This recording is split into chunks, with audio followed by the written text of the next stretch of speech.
welcome back to the channel. Today we're going to take a little trip across the state.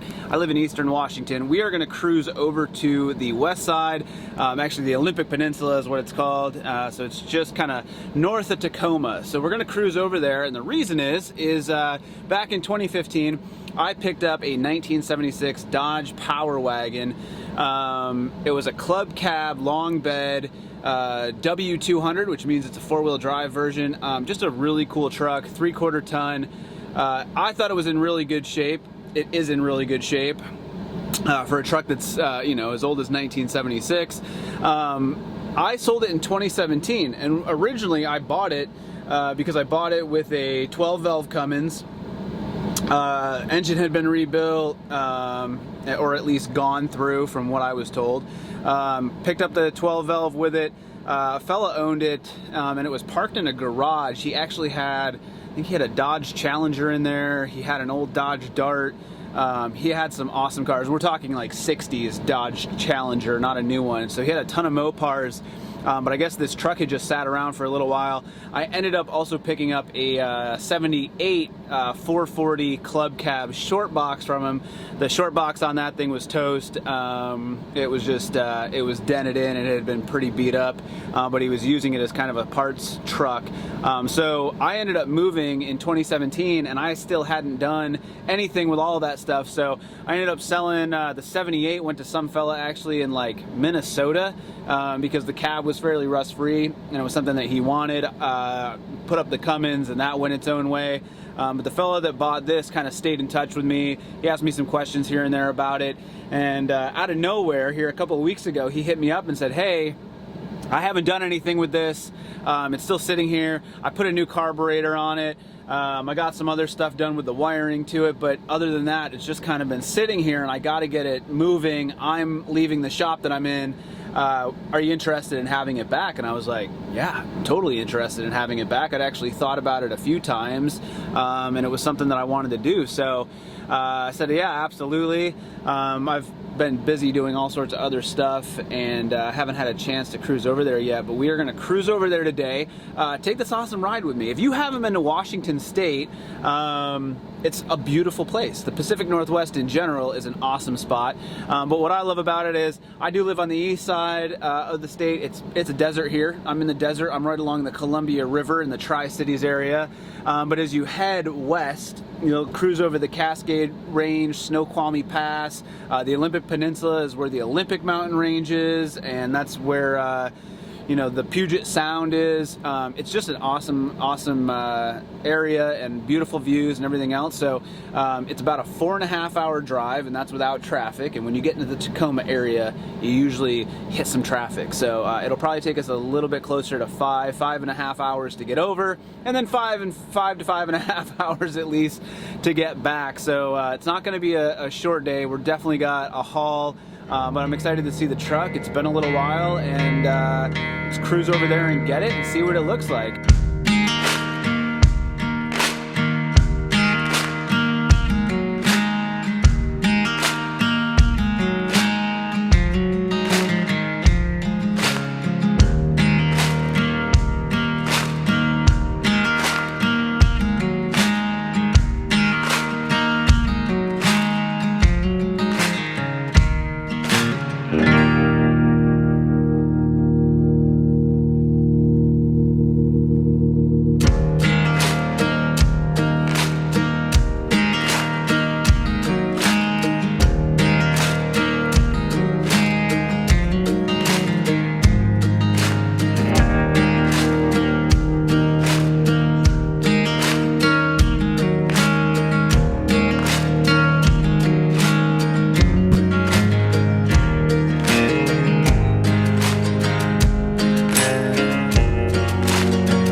right, so we're back on the east side of the Cascades. It was a long day, but let me give you a little rundown on what needs to go on just to kind of get this thing going. So it does have a new Edelbrock carb on it, and it runs really well. The fella that I picked this up from actually had an outboard gas tank from a boat connected to the carb to get it running and going. He kept that because he needed that. So it's not in here anymore, which means I can't fire it up right now. But we know that it runs. The motor's not seized. It is a 400 V8, 400 cubic inch V8. That's what belongs in this. I'm not sure if its number is matching. That's one of the things I kind of want to look at a little bit. It'd be cool if it was the original motor. It may not be. When I moved in 2017, so 2 years after I purchased the truck, I moved out of the west side of the state. We moved over here to sunny Tri-Cities, and when I did that, we got rid of everything. So I put everything up for sale, and I thought, yeah, maybe somebody will pick up the 12 valve and the Power Wagon. Not the case. Somebody came and bought the 12 valve. This other fellow that bought the Power Wagon, he actually works on like a lot of European and German vehicles, so he's a big Volkswagen, Audi guy. He's got things like that, and he thought this would be a really fun project. It was going to be one of his tow rigs to bring things around as he needed it. I've actually thought about this truck over the years and wondered if I could find another one that's as nice and clean as this one. There's just some things that I really like about it. What's really cool is that it's got two tanks here. So that's the front tank filler, that's the rear tank. I do like this adventurer badging. There's just some really unique parts about it. It's got all the trim is still good on it. It's in really nice shape. There's a few things that need to be replaced here and there, and it's got a little bit of surface rust on the frame, but all in all, I mean, this thing is just a really solid truck. So pretty pumped to have it back. Let's bring you up here real quick. So there's a couple of things that it needs. One of the things that we noticed was the trans is leaking slowly, and actually you can already see it under the trailer here a little bit. Let's see if we can. Not a big deal, but it's leaking a little bit of trans fluid, hence the trans fluid that we have in here. He picked up a shift kit for it. What he looked at and realized it was the O-ring at the bottom of the dipstick. So you got to pull the pan for that while you're in there and pulling the pan to replace that O-ring for the dipstick to stop it from leaking. That trans kit's really easy to install, so we're probably going to do that. The other thing that he picked up for it was a truck choke conversion. So just being able to manually choke the truck. It's set up right now so that when you get the truck going and started, it wants to, it idles high until it feels like it's ready, and then it winds down. And if he sets this choke up on it, or if we get it set up now, it'll help to just choke it where you want it, get it running good, warmed up, and then turn off the choke. So that's one of the other things that we're gonna do. It's got the old air cleaner. Let's see, can you see any of this stuff back here? It's got the previous air cleaner and manifold back there as well. But we've got a new Edelbrock can for it. We just need to get the air filter for it. Some minor things like that. So other than the trans leaking a little bit and just needing to get it run well, like I mentioned, he had like a reserve fuel tank to get it going and running. One of the gas tank filled caps is jammed, it's broken. Somebody looks like they pried it with a screwdriver and broke the key, or broke the lock for the key. The rear one works. I'd like to just get the front one replaced so that both of them work, and we'd like to check the fuel tanks. What we'll probably do is drop them and clean them out, make sure there's nothing in there, because like I said, you know, I bought it in 2015. It hasn't run on that stuff since then, and you can see that the plates are from 2008. So the last time it had tabs on it and potentially was running on the road, because sometimes you could put tabs on it and maybe you weren't running. So, but potentially it was on the road in 2008. It was at least registered then. And all in all, the way that it fires up and everything else, it seems like, quite possibly, '08 may have been the year that it was still running on the road, who knows. But either way, we want to get the fuel tanks probably dropped, cleaned out, and then a little bit of finagling to make sure that we can switch back and forth from one to the next and get those running good so that you can just fill the tanks and get that thing going. Power steering works great, brakes work great, the trans shifts good, it's just that it drains the fluid right now. Shouldn't say it drains, it slowly leaks the fluid, and so that's one of those things that we just need to fix. But other than that, this thing is a champ. Okay, so he did pick up a set of 35 all-terrain tires. They're a little older. A couple of them are a little bit worn. He liked these wheels better and thought it was kind of a better fit for the truck than what's on it. I guess I would agree with that. These 6-spoke wheels, not really my favorite. The tires are, I mean, these are completely dry rotted at this point, so it needs new wheels and tires anyways. My thoughts are, and we'll see again what happens with this, we just want to get it running and driving well first.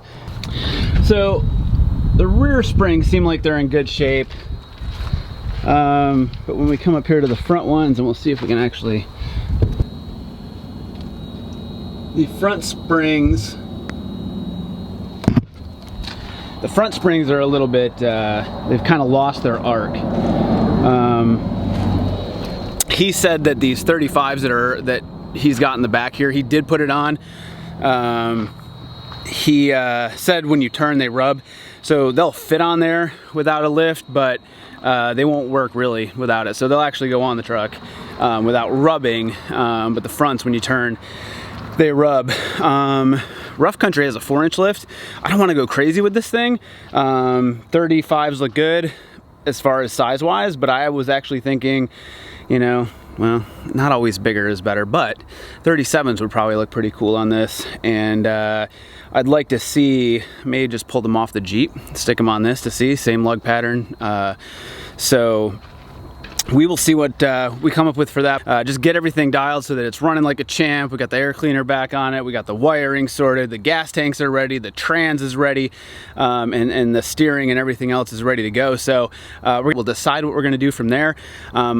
This isn't a truck that I'm going to keep. I really like it a lot. But my plan was to build this thing and kind of restore it a little bit. I'm not really a big restoration guy either. Like, you know, I don't need it to look original. I really like the worn look. I like the way the paint looks on it when it's been used. To me, it looks really vintage, and I just really like the history behind that stuff. So I think it's really cool the way it is. What we'd like is maybe, as long as it runs really well, some more modern handling, so the Rough Country kit, some new wheels and tires.